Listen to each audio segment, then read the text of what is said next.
সংগত প্রবাসী অবসর ভাতা দিতে হবে।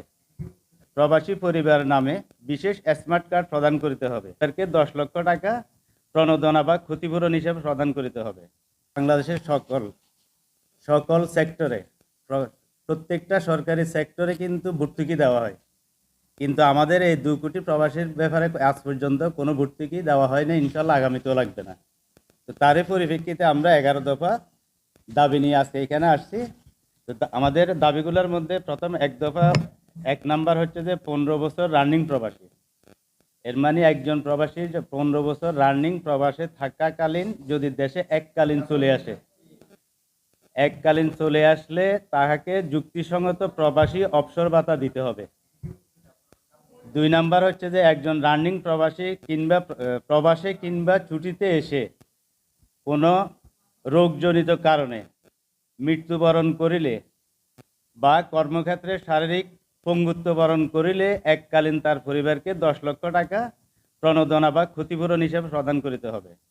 3 নাম্বার দাবি, কোনো প্রবাসী প্রবাসে মৃত্যুবরণ করিলে ওই প্রবাসীর লাশ রাষ্ট্রীয় খরচে এবং রাষ্ট্রীয় ব্যবস্থাপনায় দেশে ফেরত আনতে হবে এবং মৃত ব্যক্তিকে তাহার স্বজনদের নিকট বুঝিয়ে দিতে হবে।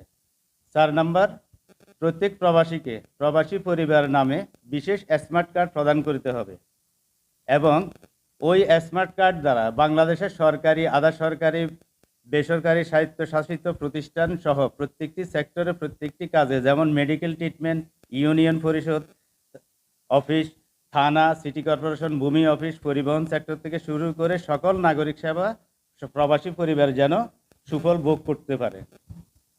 5 নাম্বার, শুধুমাত্র পাসপোর্ট, ভিসা কপি অথবা আকামা কপি ব্যবহারের মাধ্যমে সকল প্রবাসীকে সহজ শর্তে, বিনা সুদে অথবা সহজ শর্তে হাউস লোন, ব্যবসায়ী লোন সহ অন্যান্য সকল লোন হতে কর্মসংস্থানের উদ্দেশ্যে বিদেশ গমনে যে প্রবাসীগণ আগ্রহী ব্যক্তিকে উক্ত ব্যাংকগুলো থেকে লোন প্রদান করতে হবে। এখানে আরও একটা জিনিস বলে রাখি, আমাদের প্রবাসী কল্যাণ ব্যাংক নামে যে ব্যাংকটা আছে, ওই ব্যাংক থেকে যে প্রতি বছর সরকার একটা বাজেট দেয়, এই বাজেটটা কিন্তু আমাদের প্রবাসীদের বিশেষ কোনো কাজে আসে না। আমরা ওই লোনটা নিতে গেলে বিভিন্ন রকম এই সরকারি ডকুমেন্টস বা আপনার পরিবারের সরকারি কোনো কর্মকর্তা আছে কিনা এই ধরনের এভিডেন্স চাই। তো আমরা চাচ্ছি যে প্রবাসী কল্যাণ যে ব্যাংক, ওই ব্যাংকের যে লোন, ওই লোনটা যাতে করে আমাদের শুধুমাত্র পাসপোর্ট এবং আকামার ভিত্তিতে এবং ভিসার উপরে ডিপেন্ড করে অন্য কোনো জামানতবিহীন আমরা এই লোনটা বুক করতে পারি। 6 নাম্বার, কোনো কারণে বাংলাদেশে কোনো রানিং প্রবাসীর নামে কোনো প্রকার মামলা মোকদ্দমা হলে তা দ্রুত নিষ্পত্তির বিধিবিধান এবং প্রয়োজনীয় ব্যবস্থা গ্রহণ করতে হবে। মামলা নিষ্পত্তির সর্বোচ্চ 90 থেকে 120 দিন হতে পারে। 7 নাম্বার, প্রবাসীর কোনো রকম সমস্যা হলে বাংলাদেশ দূতাবাস সকল প্রকার সহযোগিতার মাধ্যমে সমাধান করতে হবে এবং প্রবাসীদের জন্য কূটনৈতিক তৎপরতা বাধ্যবাধকতা সৃষ্টি করতে হবে এবং বাধ্যতামূলক দায়িত্ব পালন বা পদক্ষেপ গ্রহণের প্রশাসনিক ও আইনি কাঠামো শক্তিশালী করতে হবে।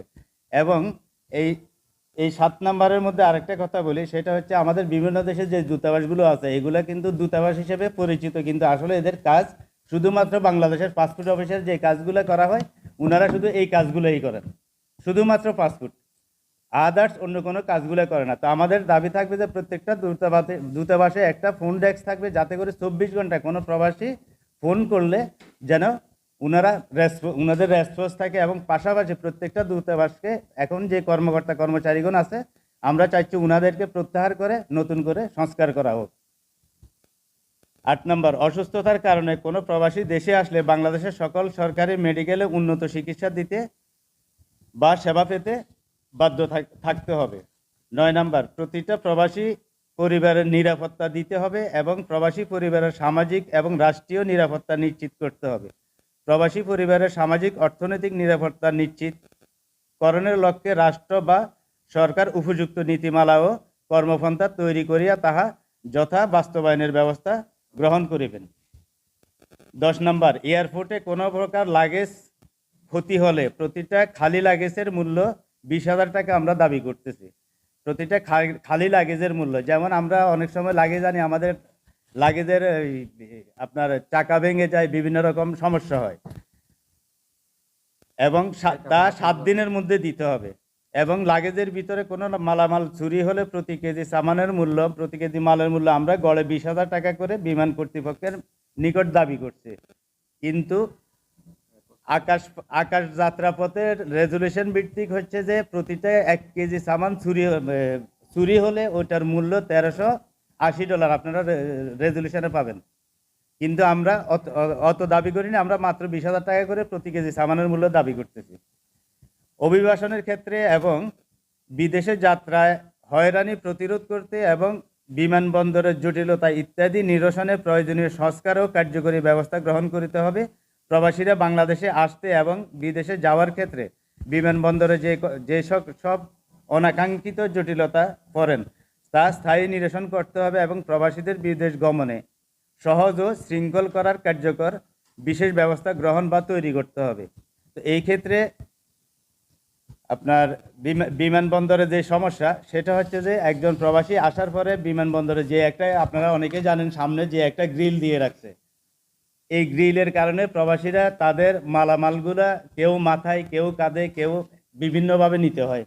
তা আমরা এটা জোর দাবি জানাচ্ছি এই গ্রিলগুলো সরাই দিয়ে যেন ট্রলিটা অন্তত পার্কিং পর্যন্ত, বিমানবন্দরের পার্কিং পর্যন্ত ট্রলিটা নেওয়ার যেন ব্যবস্থা থাকে, এবং এটা 100% করতে হবে। আমাদের এই আজকের এই 11 দফা এই দাবি, মূল দাবি এই 11 দফা।